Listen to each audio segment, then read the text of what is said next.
How's it, folks? Yahya Ibrahim here. So to start, we're gonna have some purified water, and we have a few spices here and seasonings. So I have Himalayan pink salt, I have dried oregano, we also have some garlic powder and onion powder.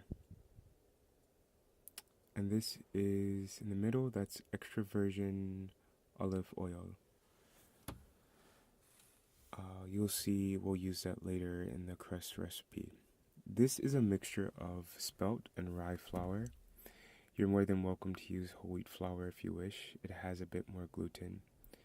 So we're going to start with a bowl. And in this bowl, we're going to mix our flour. And then we're going to add the spices and seasonings. And we're going to make sure we mix this really well. I'm going to use a spatula in this video, this demo. And I'm trying the best I can, holding the camera and mixing it with one hand. It looks a bit awkward, but make sure you incorporate this really well. So after we've incorporated this, we're going to make a well in the middle. And we're going to pour the water that you saw into the middle of the flour mixture.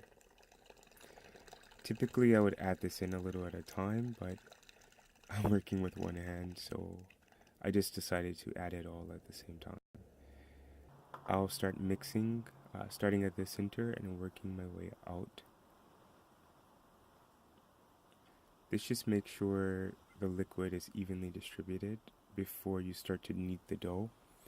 Like I stated in the beginning, in the text, this is a yeast-free dough. So here you can see what the dough looks like when it starts to come together. It's very sticky. It's a very moist dough because of the water, the amount of water I put inside. But this is what you want. This is perfect. So after you get it to come together like that, you're going to knead the dough. This is going to build the gluten in the flour. So here you have a floured surface and the dough. And as you can see, I'm attempting to knead the dough with one hand. The cutting board was sliding. I didn't put anything underneath. I tried my best. So this is what it looks like after you've kneaded it for about 5 minutes. You can see there it's not really elastic, but you still can tell the gluten has been developed. Alright, so we're going to put the dough back in the bowl. And we will add the olive oil now. And I'll do that here. And we're just gonna, once we've poured the olive, just gonna coat the dough. We're gonna rotate the dough in the oil, move it around in the bowl to make sure it's well covered. And this will keep the dough moist and prevent it from developing a crust or a skin on top. Alright, we're gonna cover it with a towel. And folks, we're gonna let this rest for about 5 to 10 minutes. And there's our dough. Good job. It's now time to roll out the dough, so we're going to start with the floured surface. You always want to start with the floured surface because this prevents the dough from sticking as you roll it out. I've been allowing the dough to rest for a while, and you'll notice when we take a look at it, it hasn't risen. This is a yeast-free dough, which means it does not rise. It's not very airy. It is more dense. I try to avoid a lot of yeast, and that's why I am making a yeast-free dough in this video. So I will remove the towel, and you will see not much has changed, but the gluten has relaxed a bit, which makes it good for rolling out and stretching the dough. We're going to plop the dough on the floured surface and just begin to kind of coat it in the flour roll it around, and we're gonna roll out the dough. And with a little bit of video magic, it'll take care of this for us. There you have it. So I'm gonna poke this with a fork just to prevent air bubbles, and we're gonna bake it in a 400-degree oven for 7 to 10 minutes. So this is what the crust will look like after baking for 7 to 10 minutes, and as you can see, poking it with a fork prevented air bubbles. Now that we're finished preparing the crust, we can focus on preparing the tomato sauce and also pre-cooking the veggies or toppings that are going to go on the pizza. Here we have some of the ingredients we're going to use for the sauce, and also some of the things we're going to use as toppings on the pizza. So these are all of our ingredients chopped up. I'm only using the onions, the bell peppers, and the mushrooms for the toppings.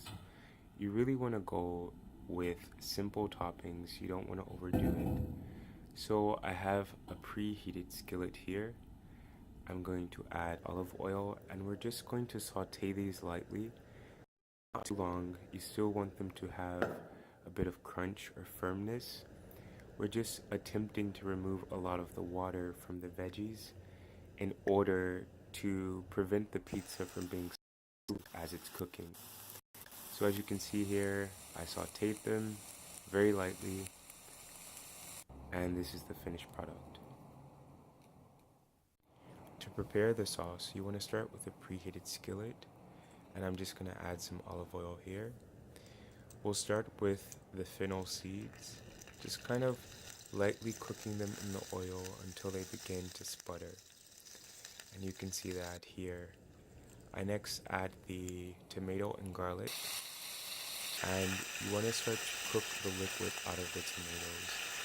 I turn the heat down to like a medium-low. It takes a while, and it's going to turn into like a jam-like consistency. I'm just taking the back of a fork and mashing the tomatoes to help them release their juices and also to bring the sauce together. After I've done this, I'll add the seasonings, the spices, and you can see here it's starting to come together. These are the spices, and when the oil starts to separate from the tomato sauce, that's when you know you're good. This is a good consistency. So they've cooked, and this is the crust. We're gonna go ahead and add all of the toppings. So as you can see here, I put some sauce in the middle of the crust. I actually put all of the sauce on the pizza. It doesn't make a lot, but it's just enough to cover the pizza. So as you can see, I've spread out the sauce, and the sauce itself is sufficient as a topping, but I'm going to incorporate the veggies that I prepared before, which included the bell peppers, the mushroom, and the onion. That's the veggies there.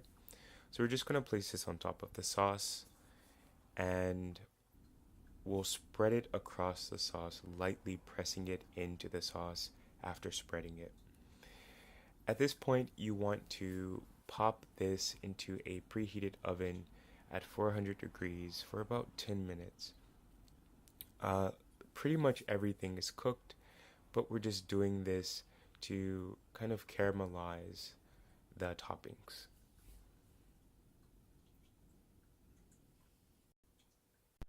So this is the finished product. I forgot to mention that I added Kalamata olives right before popping the pizza in the oven. And also, if you want to add things on top like avocado, the creaminess of the avocado really pairs well with its pizza. It adds a different dimension with texture and flavor. You also have the option to place the pizza straight on the rack after you've pre-baked the crust. You do not have to keep it in the casserole dish.